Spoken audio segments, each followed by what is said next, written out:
sure you have travelled internationally at least once, whether it was as a kid on a trip or as an adult on a work trip.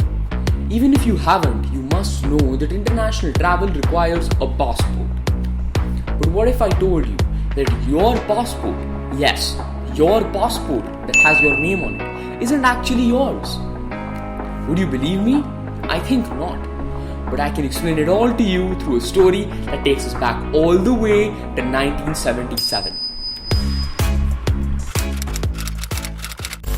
Maneka Gandhi was the wife of the now deceased Sanjay Gandhi, a popular Congress leader and the younger brother of Rajiv Gandhi. Everything was as normal as can be until on the 4th of July 1977, on Monday, she received a letter from the regional passport officer informing her that it was decided by the government of India to impound her passport under section 10(3)(c) of the Indian Passports Act. Now I won't lie, but all of this sounded like gibberish to me too the first time I read this. So let's understand all of this in an overly simplified manner. The Passports Act 1967 basically covers regulations for passports and international travel.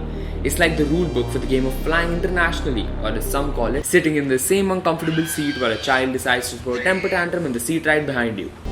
Section 10 in specific covers how passports or such other documents can be revoked or cancelled, whereas Section 10(3) covers only impounding of passports. Impounding essentially means to keep in the custody of the law, or suspending it till further action is taken by either the citizen or the government. Section 10(3)(c) states, well, I'll just put it up on screen so you can read it. Well, upon reading it, you will realize that it's very vague to say the least. It is an essential part of the Act, but due to its vagueness, could be misused. So, upon seeing this, Maneka Gandhi filed a writ petition challenging the action of the government in impounding her passport and failing to provide reason for doing so. But before we delve into the complex jargon that is this case, like in any game, we first must understand the rules. Similarly, for a country, its rules are written in a book known as the Constitution. The Indian Constitution provides its citizens with 6 fundamental rights that are considered inalienable, which means that they cannot be taken away by anybody except in really special circumstances.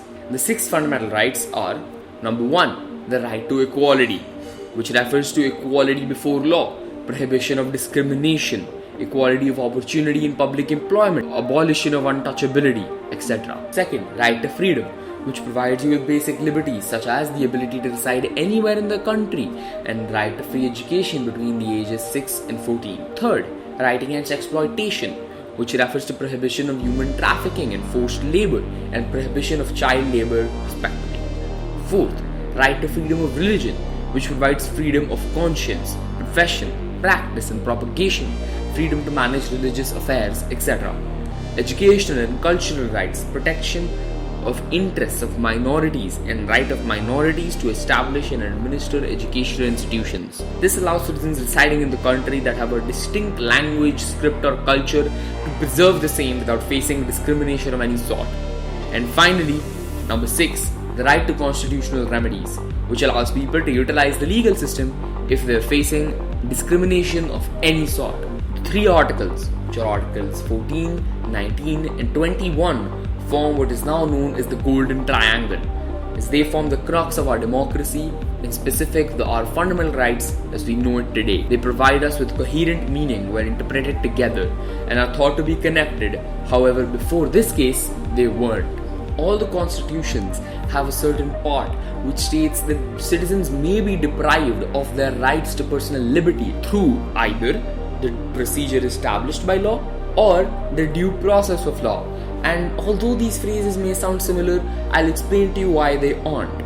The Indian Constitution loans the terms from the British Constitution, which is the procedure established by law, rather than the American phrase, the due process of law, with the basic difference being that the fact that the intent of the law will not be considered, and if the method for establishing the law has been followed, then it is allowed to pass, whereas the due process of law takes into account the fairness of a law and whether it is arbitrary or not.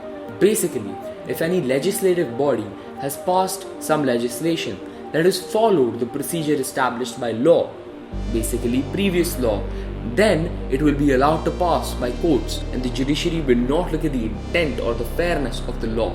Whereas, under the American phrase, the due process of the law, the intent and the fairness and the arbitrariness of the law is looked at, and the judiciaries, the judges, they're allowed to have a review of that law, and they can force the legislative bodies to repeal that law if they feel that the due process of law has not been followed, which means that the law is not fair. And the fourth important point, which you've probably been seeing on your screen for quite some time now, is Audi, Alteram, Partem, which is Latin for hear the other side, which is very important, is the opportunity of being heard is a vital part or a vital principle of natural justice, and though not mentioned explicitly in the constitution, embodies the very crux of the fundamental rights of any constitution. So Maneka Gandhi's argument can be summed up into 4 points.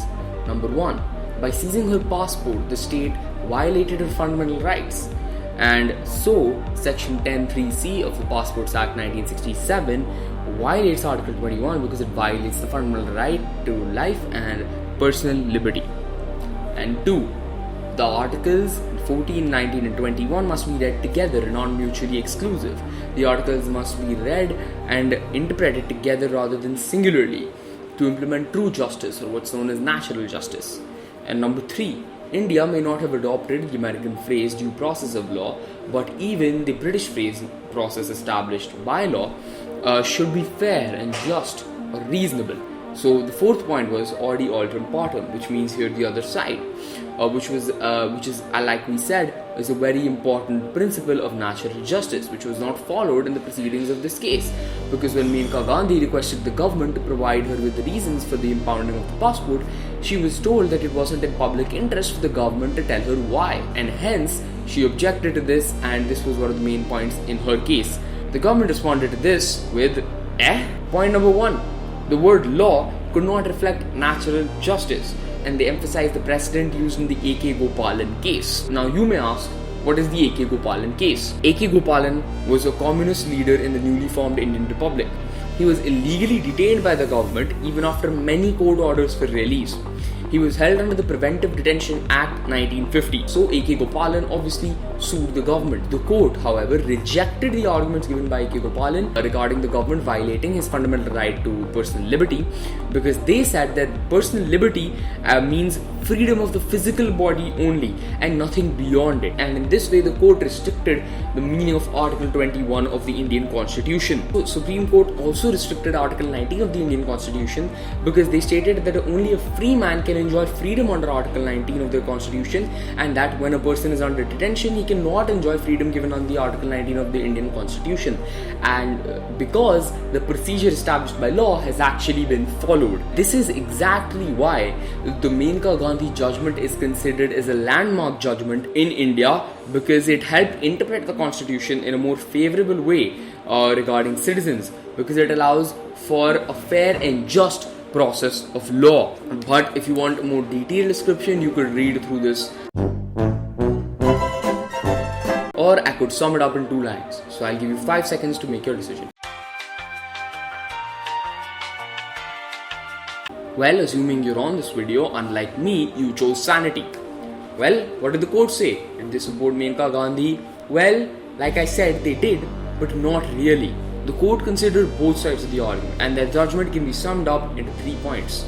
Number 1, the procedure established by law must not be arbitrary or unreasonable, because the Constitution framers actually never intended it to be so, which directly went against the government's argument here. Point number 2, the court overruled the A.K. Gopalan precedent and stated that Article 14, 19 and 21 share a special relationship, and each law must pass the test of the said provisions and must not infringe on the rights of anybody. This helped form the golden triangle of the Indian Constitution, or that golden trifecta as it's referred to now. And point number 3, the interpretation of personal liberty must not be construed in a narrow sense, rather in a more liberal and broad sense. Hence the right to travel abroad comes under the fundamental right to dignity and personal liberty inside Article 21. And so section 10(3)(c) as well as section 10(5) of the Constitution are administrative orders, and they can be challenged by people on the grounds of unreasonability and denial of natural justice, as done by Maneka Gandhi in this case. She challenged the judgment of the state and so took the matters to the court. So this comes under the fundamental rights to constitutional remedies. Everybody is allowed to take matters to the court when they deem fit. Well, I hope you enjoyed this really long rabbit hole that we went through. However, the answer to the question posed at the start of the video, is your passport really yours? while reading through the absolutely long, depressing document about the Passports Act 1967, I came across this interesting tidbit. Section 17 states, passports and travel documents are to be property of the central government. A passport or travel document issued under this act shall at all times remain the property of the central government. Essentially, your passport is just loaned to you for a certain amount of time, and that's why you have to renew your passports on a timely basis to continue availing the benefit of being able to travel internationally. So that's it for this video. I hope you enjoyed it. I hope you learned something new about the Indian Constitution, and now you're well aware of your fundamental rights as a citizen of India. What you should also note is that if Maneka Gandhi can struggle this much to be able to go on foreign vacation, you can do a little bit of hard work and click the red subscribe button down there. Like the video, comment. The most important thing, more than subscribing or liking, is commenting. I really want your guys' feedback. I want to see if you liked the video. What did you not like about the video? Any sort of feedback. I love criticism and feedback. I will take it very well. I would appreciate it a lot. So thanks guys. I hope you learned something new. I'll see you in the next video. Bye guys.